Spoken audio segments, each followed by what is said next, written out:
Hi Sam, welcome to the Features Hub. No, thanks for having me. Just taking a look at tomorrow's features. So the main piece is a 2-page interview with Dan Skelton. So you know him pretty well. Had a bit of a blow with his main champion hurdle hope coming out, but obviously he's got plenty of other ammo to come up. So Peter Thomas, do you know Pete? Yes, quite well. He always comes up and he likes to do Dad's interviews, I think. He does, They're always quite interesting. Yeah, you're good pals with your dad, definitely. So we've got 2-page with Dan Skelton, and then also, this should go down very well. It's 10 years since Quarto's first Gold Cup win. Oh, brilliant. I don't even want to know how young you were when he did that. Yeah. It'll just be depressing, because I'm so old. So yeah, that's a good look back at the first one. Wow. Handy one to have in mind. So how soon in advance are you thinking of what's going to be happening over the next couple of days and weeks? Pretty much Boxing Day. I start thinking about ideas. After Christmas, beginning of the year, we start thinking. Obviously, it's a real, kind of movable feast from that point. It's a movable feast as we speak. In this last couple of weeks, things have moved. Unfortunately, things like Thistle crack. Things can change. Planned on that. It's not as bad for us when these things happen as for you guys and the trainers, but it does mean we do a lot of have to shuffle things around a lot. Come up with some new ideas. Yeah. I like it. So just looking ahead to the rest of the week, we've then got Jessica Harrington Oh, on very Wednesday. nice. Yeah, got Jessica Harrington interview. We've got Brian Cooper coming up.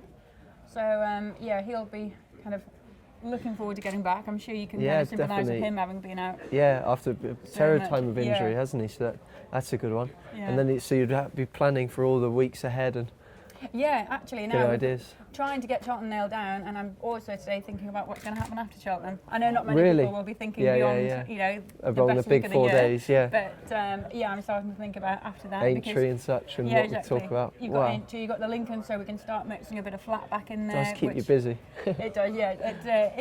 It never ends, but it's like everything in racing. It's very cyclical. Yeah, so at least you know what's coming up most of the time. You're aware of what's going on, and hopefully we can keep off a similar script. Yeah, exactly. I mean, you'll have the same thing with the column, always thinking about what you're going to chat about for the week. Well, the main thing is you've got to try and come up with a good point of the week, a bad point of the week, and something to kind of keep everything interesting, isn't it? I always think can be quite tough.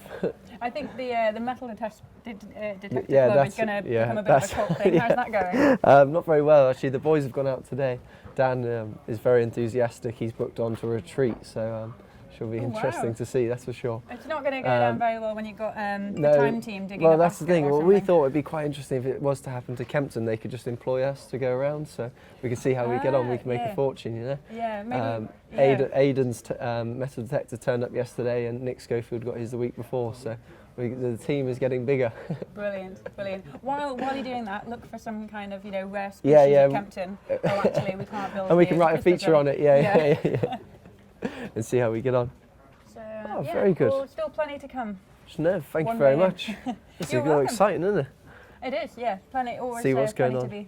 I couldn't believe how much, you just think we used to go from riding out and you stop in a little shop on the way racing. So to stop to actually see all of this going on is mad, and think how far in advance everything's being planned. It's a bit like Paul and Dad with race planning with the horses. It's a bit like you're planning for all the time for what races are coming up. Are pretty much similar. Yeah, exactly. Yeah, it's handy to know that we've got a nice calendar. I can start thinking pretty early.